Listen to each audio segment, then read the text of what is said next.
ಇದು ಜಾಗತಿಕ ಸಮಸ್ಯೆ. ಈ ಹಿಂದೆ ಹೇಳಿದ್ದನ್ನೆಲ್ಲ ದೇಶಗಳು ನಾಶ ಆಗ್ತವೆ, ಮಳೆ ಬೆಂಕಿ ಸುರಿಯಿಂದ ಪಂಚಭೂತಗಳಿಂದಲೂ ಕಷ್ಟ ಇದೆ ಅಂತ ಹೇಳಿದ್ದಾರೆ. ಅದರಲ್ಲಿ ಇನ್ನೂ ಜಾಸ್ತಿ ಮಳೆ ಆಗೋ ಲಕ್ಷಣ ಇದೆ. ಆಮೇಲೆ ವೈಪರೀಕ ಹವಾಮಾನ ವ್ಯತ್ಯಾಸದಲ್ಲಿ ಜನಗಳು ಸಾಯೋ ಲಕ್ಷಣ ಇದೆ ಅದರಲ್ಲಿ. ಮತ್ತು ಯುಗಾದಿ ನಂತರ ವಿಸ್ತಾರ ಹೇಳ್ಬೋದು.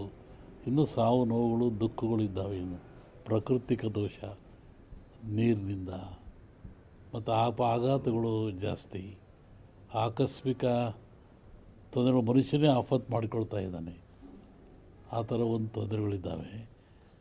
ಈ ಕೋಟೆ ಮಿಲಿಯನ್ ಗಟ್ಟಲೆ ಸಾವಾಯಿತು ಮೊನ್ನೆ ಜಗತ್ತಿನಾದ್ಯಂತ. ಫ್ಲಡ್ಡಿಂದ ಆಯಿತು, ನೀರಿನಿಂದ ಆಯಿತು, ಬೆಂಕಿಗಳಿಂದ ಆಯಿತು.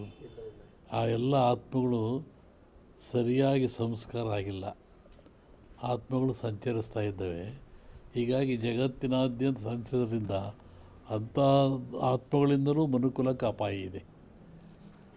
ಏಕಾಂಗಿ ಹೋಗುವುದು, ಮಾನಸಿಕ ಸ್ಥೈರ್ಯ ಕಳ್ಕೊಳ್ತಕ್ಕಂಥದ್ದು, ಇದ್ದಕ್ಕಿದ್ದಂಗೆ ಬೀಳ್ತಕ್ಕಂಥದ್ದು, ಆಮೇಲೆ ಹುಚ್ಚುತನ ತೋರಿಸ್ತಕ್ಕಂಥದ್ದು, ಇದಕ್ಕೆ ಶರೀರ ಅಂಗಾಂಗಗಳು ವ್ಯತ್ಯಾಸ ಆಗ್ತಕ್ಕಂಥದ್ದು ಅದು ಇದೆ. ಇನ್ನು ಕರ್ನಾಟಕಕ್ಕೆ ಒಳ್ಳೆಯದಿದೆ, ಮಳೆ ಬೆಳೆ ಚೆನ್ನಾಗಿದೆ.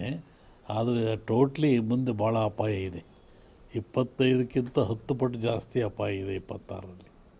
ಸೂರ್ಯನ ಮೇಲೆ ಹೇಳುವಂಥದ್ದೊಂದು, ಚಂದ್ರ ಹಿಡ್ಕೊಂಡು ಹೇಳುವಂಥದ್ದು ಒಂದು. ಚಂದ್ರಮಾನ ಯುಗಾದಿ ಅಂತ ಒಂದು ಹೇಳ್ತೀವಿ, ಉತ್ತರಾಯಣ ಬದಲಾವಣೆ ಸೂರ್ಯನ ಮೇಲೆ ಅಂತ. ಸೂರ್ಯ ಗ್ರಹ ಬದಲಾವಣೆ ಆಗ್ತಕ್ಕಂಥ ಹೆಚ್ಚಿನ ಪರಿಣಾಮ ದೊಡ್ಡ ದೊಡ್ಡ ವ್ಯಾಪಾರಸ್ಥರ ಮೇಲೆ ಬೀಳುತ್ತೆ. ಇದು ದೊಡ್ಡ ದೊಡ್ಡ ವ್ಯಕ್ತಿಗಳು, ಅಡಗಿನ ವ್ಯಾಪಾರಗಳು ಅಂತ ಕರೀತಾ ಇದ್ರು ಹಿಂದೆ, ಆ ಥರ. ಆಮೇಲೆ ಕೆಲವು ರಾಜಕೀಯ ವ್ಯಕ್ತಿಗಳಿಗೆ, ಬಹಳಷ್ಟು ಪಾಳ್ಯಗಾರರು, ಶ್ರೀಮಂತರು ಬೀಳುತ್ತೆ. ಅದರಿಂದ ಈ ಸಂಕ್ರಾಂತಿ ಅಂಥ ಅಶುಭ ಏನು ಕಾಣ್ತಾ ಇಲ್ಲ. ಜಾಗತಿಕ ದೇಶದ ಮಟ್ಟದಲ್ಲಿ ಅಪಾಯ ಆಗೋ ಲಕ್ಷಣ ಇದೆ.